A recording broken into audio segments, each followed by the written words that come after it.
Ambassador Lee Min-ho walked through the massive doors of the Galactic Council chambers, his black diplomatic uniform perfectly pressed. The room was huge, filled with creatures from dozens of different worlds. Some had tentacles instead of arms. Others looked like walking crystals, and a few were so tall they had to bend down to fit through doorways. Min-ho had been doing this job for almost 2 years now, and he knew exactly how these aliens saw him. To them, he was just another human, weak, simple, and useful only for basic work. They thought humans were good for farming and digging in mines, nothing more dangerous than that. As he found his seat in the far corner, Min-ho watched the other delegates. The Cathari were having an intense discussion about shipping routes between star systems. These creatures stood nearly 10 feet tall, with thick gray skin and 4 arms each. They controlled most of the trade in this part of the galaxy and made sure everyone knew it. Near them, the Vexani delegates sparkled like living diamonds. These crystal beings never seemed to eat or sleep, spending all their time calculating resource distributions and profit margins. They spoke in musical tones that sounded beautiful, but were actually cold discussions about which planets had the most valuable minerals. Nobody looked at Min-ho when he sat down. Nobody nodded hello or acknowledged that Earth's representative had arrived. This was exactly what his government wanted. For 3 whole years, Earth had played the role of the harmless newcomers perfectly. Whenever the Council needed volunteers for peaceful projects, humans always raised their hands first. Need someone to set up farming colonies on empty worlds? Earth would send their best agricultural experts. Want help mining asteroids in dangerous space? Human workers would volunteer without complaint. The aliens had grown comfortable seeing humans as eager helpers who never caused trouble. Min-ho remembered his first day in these chambers. The council members had actually patted him on the head like a pet when he offered to help with their food shortage problems. They found it amusing that this young species was so eager to please. If only they knew the truth. Through the massive windows that surrounded the chamber, Min-ho could see the docking bays where hundreds of ships from different worlds were parked. Among them were about a dozen human vessels, simple-looking cargo, ships with basic designs. Their hulls were plain metal gray, and they had only the smallest weapons needed for protection against space pirates, the aliens who bothered to notice. These ships always commented on how primitive they looked compared to the sleek warships and advanced cruisers from other civilizations. The humans clearly weren't a military threat to anyone, but Min-ho knew something that none of these aliens suspected. Those innocent-looking cargo ships? They weren't just cargo ships. Earth had a lot more than a dozen vessels scattered throughout the galaxy. Its people had been very busy during these 3 years of playing peaceful farmers and miners. Smiled quietly to himself as the session began, thinking about what his real job was here. He wasn't just a diplomat, he was an actor playing the most important role in human history. The loud alarm bells suddenly started ringing throughout the entire council chamber, making everyone jump in their seats. The peaceful meeting was instantly forgotten as red warning lights flashed on every wall. Min-ho had never heard these alarms before, but from the way all the alien delegates were panicking, he knew something terrible was happening. A crackling voice burst through the communication speakers, filled with pure terror and desperation. The words came fast and broken, like someone was trying to speak while running for their life. Mayday. Mayday. This is Colony 77 Alpha in the Kepler 442 system. We are under attack. The Morden Raiders have arrived with a massive war fleet. They have at least 30 ships surrounding our planet. They're demanding complete surrender within 6 hours, or they'll start bombing our cities. The voice belonged to someone named Administrator Keflon, and even through the static, everyone could hear how scared he was. His breathing was heavy, and there were sounds of explosions in the background. We have 50 million civilians here. Families, children, elderly people who can't fight back. Our defense ships were destroyed in the first attack. Please, anyone who can hear this message, we desperately need help. The Morden are broadcasting images of what they do to planets that resist them. Then the transmission cut to horrible static, leaving the chamber in shocked silence. Min-ho felt his stomach drop. He had heard stories about the Morden Collective, and none of them were good. These weren't just pirates who stole cargo and left. They were slavers who captured entire planets. They would land on worlds, round up every living person, and force them to work in deadly mining operations until they died from exhaustion. The worst part was how they operated. The Morden didn't just take adults who could work. They took everyone. Children, grandparents, sick people, and used them as motivation to keep the workers in line. Families were separated and used as threats against each other. Council Prime. Veltar was the leader of this galactic government, a squid-like creature with 12 tentacles that moved constantly when he was stressed. Right now, those tentacles were twisting around each other like nervous snakes. "This is a disaster," Veltar announced to the chamber. "The Morden Collective has been getting bolder recently, but attacking a major colony world? This is an act of war against the Council itself." The Cathari military delegate stood up, his forearms gesturing frantically. "Our closest battle. Fleet is stationed at the Rigel defense line. Even if we ordered them to move right now, it would take them 3 weeks to reach the Kepler system." "The Athui people don't have 3 weeks," replied another delegate. "Based on Morden patterns, they'll begin full planetary occupation within 6 standard days. After that, rescuing anyone will be nearly impossible." The chamber filled with worried conversations as different species discussed what they could do. Some suggested trying to negotiate with the Morden, though everyone knew that was pointless. Others talked about economic sanctions, which would take months to have any effect. Minho listened to all this panicking and felt something burning in his chest. 50 million innocent people were about to become slaves, and these aliens were. Talking about paperwork and distant fleets, he stood up slowly and cleared his throat. The sound was quiet, but somehow it cut through all the nervous chatter. "Earth can respond immediately," he said simply. The moment Minho finished speaking, soft chuckling sounds started from different parts of the chamber. It began with just a few delegates, but quickly spread until nearly half the room was laughing. It's not cruel laughter, but the kind of gentle amusement adults might show when a small child offers to help move heavy furniture. Council. Prime Veltar's tentacles stopped, their nervous twisting, and his translator device made soft clicking sounds that Minho recognized as barely contained laughter. The massive alien leaned forward in his chair, trying to be diplomatic about the situation. "Ambassador Minho, your species' willingness to help is truly admirable," Veltar said in a patronizing tone. "Human compassion is well known throughout the galaxy. However, this situation requires immediate military action against a heavily armed raider fleet. Perhaps your transport ships could assist with civilian evacuation once our real military forces arrive." The suggestion was meant to be kind, giving humans a useful but safe role in the crisis. To these aliens, the idea of Earth having any real military power was absurd. Humans were the helpful newcomers who grew food and dug tunnels, not warriors who fought space battles. Min kept his face completely calm, showing no emotion at all. This was exactly the reaction he had expected, and honestly, it was exactly what Earth wanted these aliens to think. "We have adequate forces positioned nearby," he replied in the same quiet, steady voice. "Earth will handle this situation." The Cathari military delegate couldn't contain himself anymore. His forearms spread wide in a gesture of disbelief, and his voice was thick with condescension. "Forces," he repeated, making the words sound ridiculous. "You mean those cargo ships we see docked outside? The ones with mining lasers attached?" "Ambassador, the Morden Collective has 30 warships surrounding that planet.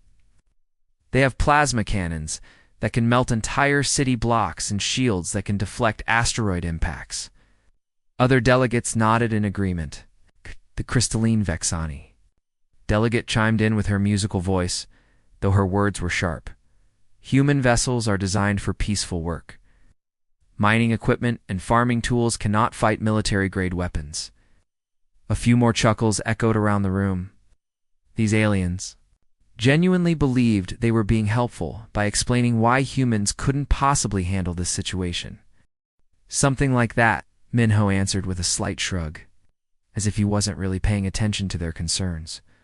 While the aliens continued their amused discussions about human limitations, Minho casually reached into his jacket and pulled out what looked like a simple communication device. To everyone watching, it appeared to be a standard diplomatic communicator that all ambassadors carried, but this device was much more than that. His fingers moved across its surface in a pattern that looked random, but was actually a highly encrypted military code. He was transmitting coordinates, battle plans, and authorization codes to contacts that these aliens didn't even know existed. The Kethri delegate was still talking. Face Morden raiders. Their vessels lack proper armor, advanced weapon systems, or military shielding. It would be sending them to certain death. We'll take care of it, Minho said simply, sliding the communicator back into his jacket. Around the chamber, delegates exchanged knowing looks and small smiles. They would humor the naive humans and let them feel involved. But obviously the real work would need to be done by proper military forces. None of them noticed the tiny smile that crossed Minho's face for just a moment, or the way his eyes seemed to gleam with hidden knowledge, far away from the Galactic Council chambers. In the Kepler 442 star system, war leader Caxmoth stood on the command bridge of his massive flagship. Through the thick armored windows, he could see the beautiful blue and green planet below. It's completely surrounded by his dark war fleet. Caxmoth was a terrifying sight, even by Morin standards. It stood nearly 8 feet tall, with thick black armor covering his insect-like body. His face had sharp mandibles that clicked together when he was pleased, and his 6 arms each ended in claws that had torn apart countless enemies over the years. Around the planet, metal spiders. Each ship was over a mile long and bristled with hundreds of plasma cannons, torpedo launchers, and energy weapons. Their hulls were painted dark red and black, colors that struck fear into anyone who saw them approaching their world. War leader, his tactical officer, called out from across the bridge. This officer was younger than Caxmouth, but just as cruel, with fresh scars across his armor from recent battles. All orbital defense platforms have been completely destroyed. The prey creatures are sending us surrender messages every few minutes. Caxmouth's mandibles clicked together rapidly, the Morden equivalent of satisfied laughter. This was going exactly as he had planned. The HFY were a peaceful species that looked somewhat like tall, thin deer with large eyes and gentle voices. They spent their time growing crops, studying art, and raising their families in harmony. More importantly, they were physically weak and had almost no military technology. Their defense fleet had consisted of 6 small patrol ships that were destroyed in the first 5 minutes of battle. Their orbital weapons platforms were designed more for clearing space debris than fighting real warships. Perfect, Caxmoth growled, his voice deep and menacing. Another simple conquest.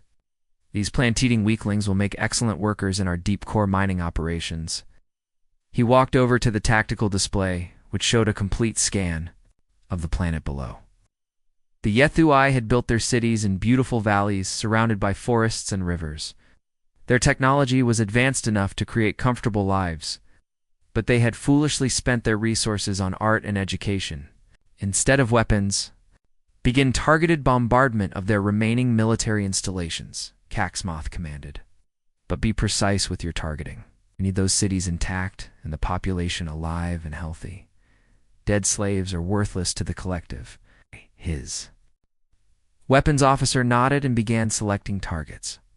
Within minutes, bright red plasma beams lanced down from the Morden ships, striking the few remaining defense bunkers and communication towers on the planet's surface. Each explosion lit up the atmosphere like a deadly firework. Down on the planet, in the capital city of New Haven, Administrator Keflin watched the attack through his office window, their children close and praying that somehow help would arrive. The HFY had sent their desperate distress call hours ago, but they knew the nearest Galactic Council forces were weeks away. Some families were already packing their belongings, preparing for a life of slavery in the Morden mining colonies. Back on the flagship, 50 million civilians, he mused with satisfaction. The largest single capture in 3 years. The Council of War Leaders will be very pleased with this operation. As he spoke, dozens of Morden transport ships were launching from the larger vessels, filled with soldiers ready to land on the planet and begin rounding up prisoners. The Morden had perfected this process over decades of conquest. They would have the entire population captured and processed within a week, in the cold darkness of space. Far from where the Morden fleet was terrorizing the HFY planet, Captain Park Jisoo sat quietly in her command chair aboard a ship that officially didn't exist. The UES Silent Thunder was completely invisible, using advanced stealth technology that made it undetectable to any known scanning system in the galaxy. Jisoo had been waiting in this exact position for almost 4 months. To anyone checking official records, her ship was listed as a deep space research vessel studying cosmic radiation patterns. The paperwork even included a research ship. It was a state-of-the-art military frigate, equipped with weapons that could punch holes through asteroid belts and armor that could withstand direct hits from plasma cannons. More importantly, it wasn't alone. Its captain, her tactical officer, called out from his station, his voice steady and professional. "I'm reading 12 Morden heavy cruisers in standard attack formation around the planet. 48 smaller escort vessels providing perimeter security. They're following textbook raider tactics." Jisoo nodded as she studied the holographic display floating in front of her chair. The Morden had positioned their ships exactly as her intelligence officers had predicted they would. These slavers were arrogant and overconfident, always using the same battle formations because they had never faced serious opposition. "Confirmed," she replied calmly. "All enemy vessels are in optimal target positions." She reached forward and activated the fleet-wide communication system. Knowing that her signal was being transmitted to 17 other hidden ships scattered throughout the Kepler system. For months, these vessels had been pretending to be harmless research ships, cargo haulers, and mining platforms. "All units, this is Thunder Actual," she announced in a clear, confident voice. "Operation Thunderclap is now authorized." I repeat, Operation Thunderclap is authorized. All weapon systems are now free to engage. The response was immediate and dramatic. Throughout the star system, space itself seemed to come alive as human ships dropped their stealth fields and revealed their true positions. What had appeared to be empty void was suddenly filled with sleek, dangerous-looking vessels that moved with predatory grace. The humans had been planning this moment for years.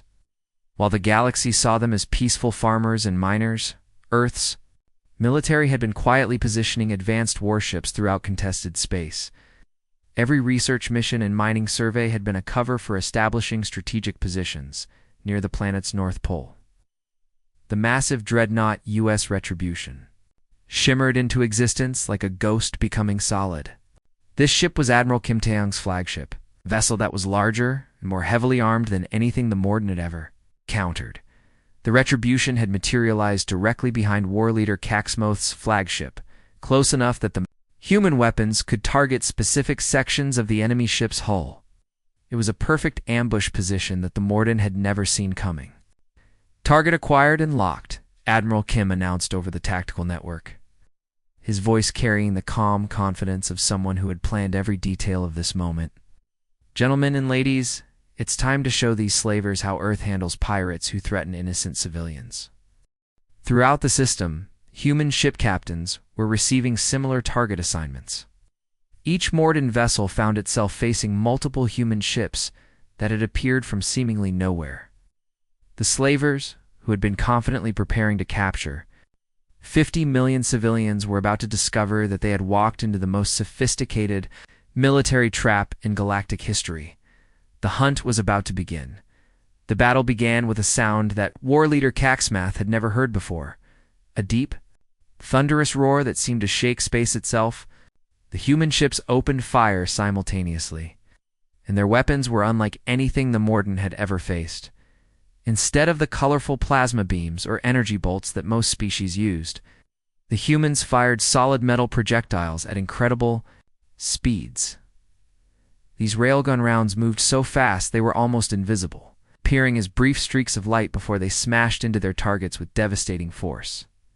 Kaxmoth's massive flagship, which had terrorized dozens of worlds, suddenly shook like a toy in a child's hands. The first human salvo punched straight through the Morden shields as if they weren't even there. The kinetic projectiles hit the ship's thick armor plating and tore through it like bullets through paper. Impossible, roared his mandibles, clicking frantically as alarms blared throughout his bridge. Where did these ships come from? Our sensors showed empty space. His tactical officer was staring at his displays in complete shock. War leader, I'm reading 18 human vessels surrounding our fleet. They appeared from nowhere. Our shields are failing under their bombardment. The tactical display that had shown Morden's superiority just moments before now painted a terrifying picture. The human ships moved like a pack of space wolves, coordinating their attacks with precision that seemed impossible. Their smaller vessels danced around the slower Morden ships, staying just out of range of return fire while delivering devastating strikes to weak points in the enemy armor. What made it even worse was how the human weapons worked. The Morden were used to fighting species that used energy weapons, plasma cannons, laser arrays, particle beams. These weapons could be blocked by shields and deflected by reflective armor. But the humans used kinetic weapons, actual physical projectiles, fired at tremendous speeds. These rounds carried so much momentum that shields couldn't stop them. They hit with enough force to crack open asteroid mining stations. Commander Yoon Salman was leading a squadron of 6 human destroyer ships against the Morden escort fleet. Her vessels were smaller than the enemy ships, but they moved with incredible agility and fired with surgical precision. Target the engine sections, she commanded her pilots over the tactical frequency. Disable their ability to maneuver, then move to the next target. Her squadron struck like lightning. In the first 30 seconds of combat, 6 Morden escort vessels found themselves completely crippled, their engines destroyed, and their weapons offline. The human destroyers had targeted specific weak points with the accuracy of expert surgeons. Raider Group Delta neutralized, Soman reported calmly to the fleet command. All 6 escort vessels disabled. Moving to support Thunder Squadron's attack on the heavy cruisers. Throughout the battle zone, similar scenes were playing out. The Morden fleet formation, which had been designed to intimidate peaceful species into surrender, was falling apart under the human assault. Their heavy armor plating, which could deflect most conventional weapons, was being shredded by railgun rounds designed to crack open asteroid mining platforms. The Morden had built their reputation on attacking defenseless colonies and weak merchant ships. They had never faced an enemy that fought back with such devastating effectiveness. Cax single quotes Moth watched his fleet being systematically destroyed and felt something he had never experienced before: genuine fear. His species had conquered dozens of worlds by overwhelming weaker enemies with superior firepower and numbers. But the humans weren't weaker. They were faster, smarter, and armed with weapons that made Morden technology look primitive. Worse yet, they fought like they had been planning this battle for months, knowing exactly where to strike for maximum damage. While the space battle was tearing apart the Morden fleet above, Lieutenant Colonel Han Seojin was preparing for a completely different kind of fight down on the planet's surface. His transport ship cut through the atmosphere like a falling meteor, carrying 200 of Earth's finest marine soldiers toward the HFY capital city. Through the ship's windows, Seojin could see the beautiful planet below, green forests, crystal-clear rivers, and peaceful cities that were now under attack by Morden ground forces. Smoke was rising from several locations where the raiders had already landed and begun their assault. 2 minutes to drop zone, his pilot announced over the intercom. Morden forces have established perimeter positions around the main civilian shelters. They're using standard intimidation tactics. Seojin checked his powered armor one final time. The suit was a masterpiece of human engineering, lightweight but incredibly strong, with built-in shields that could absorb plasma weapon hits and advanced targeting systems that could track multiple enemies simultaneously. The moment his boots hit the ground, Seojin could hear the sounds of battle. Morden soldiers were advancing toward a large shelter complex where thousands of HFY families were hiding. The raiders were firing their plasma weapons into the air and shouting threats, trying to scare the civilians into surrendering contact. "Front!" Sergeant Nam Hajin shouted from her position behind a fallen tree. Her rifle made a distinctive whirry sound as it fired smart rounds bullets. that could change direction in flight to hit moving targets, even when they tried to hide behind cover, the Morden. Ground forces had never faced anything like human Marines before. Most species they conquered fought in predictable ways, standing in formation and exchanging fire until one side retreated. The Morden had developed tactics, specifically designed to overwhelm these conventional fighting styles. But humans fought completely differently. Instead of standing and shooting, they moved constantly, using every piece of terrain to their advantage. They communicated with hand signals and coordinated their movements like they could read each other's minds. Seojin's squad split up and approached the enemy from 3 different directions simultaneously. Some Marines provided covering fire while others moved forward. Then they switched roles in a flowing dance of tactical precision that confused and frustrated the Morden troops. The raiders had expected to face terrified civilians, or at most a few poorly trained local guards. Instead, they found themselves fighting highly trained soldiers wearing advanced armor and carrying weapons that seemed to hit their targets no matter where they tried to hide. Within the first hour, the human Marines had completely disrupted the Morden assault on the shelter complex. The raiders, who were used to easy victories against helpless populations, found themselves being systematically outfought by a smaller force of human soldiers. What made the situation even worse for the Morden was how the humans used psychology as a weapon. They moved so quietly and struck so precisely that the raiders began to panic, thinking there were human soldiers everywhere. Fear spread through their ranks like a disease. Sir Sergeant Nam reported to Seojin over their private communication channel, "The eastern approach is clear.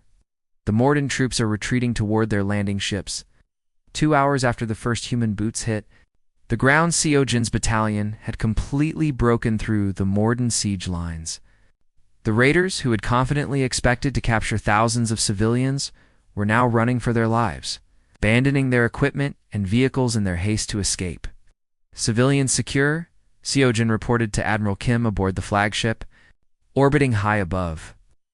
"All HFY shelter complexes are under our protection, requesting immediate medical support for the locals. These people have been through hell, and many are injured from the initial bombardment."